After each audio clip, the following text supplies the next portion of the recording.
Un très bon film, avec de bons effets spéciaux. L'histoire était pas mal. Voilà. Et le fait que ce soit Tom Cruise qui reprenne le rôle à 18 ans après? Je trouve qu'il est pas mal là-dedans. Il est vraiment bien, c'est un rôle pour lui. Enfin, je pense. Qu'est-ce qui vous a fait venir le voir? Parce que c'était le reboot de La Momie ou c'était parce que c'était Tom Cruise?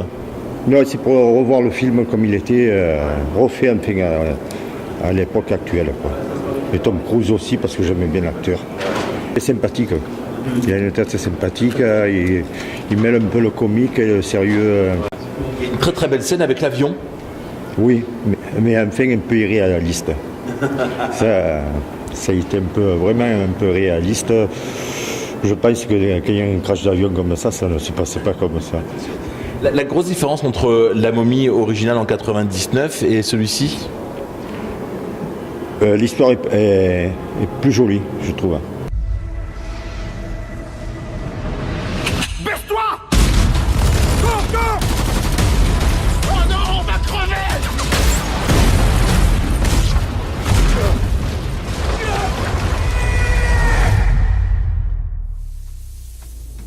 Mais qu'est-ce que c'est que ça?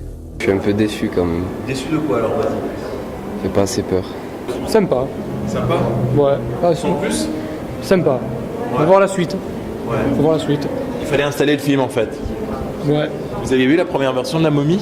Oui, toutes les versions. Ouais, c'est sympa. Mais là, ouais, Tom Cruise il revient en force. D'après les hiéroglyphes, elle s'appelle Amanette. Elle était promise au trône d'Égypte. Mais sa soif de pouvoir l'a portée vers un projet plus sombre, qui a été vite arrêté. Impressionnant. On est un petit peu dans les effets hollywoodiens, c'est pas toujours... mais bon, c'est un bon divertissement que je conseille. D'autant qu'il y a aussi l'histoire de la mythologie avec l'Égypte. Il y a quelques références à l'Égypte, mais bon, c'est pas un film historique. Hein. C'est sûr, oui. Non, je reconnais que là. Et Tom Cruise dans cette interprétation par rapport à Brendan Fraser? La Momie numéro 1. Oui, moi j'ai quand même une préférence pour la première Momie. Où là, c'est vraiment, il y a des effets spéciaux, mais dans la première Momie, on se sentait vraiment, on faisait un bond dans l'histoire, c'était plus sympa. Bon, c'est deux films différents, c'est à découvrir, mais il a pris un petit coup de vieux aussi. Hein, Tu peux pas fuir. Ni te cacher. Elle a des projets pour toi.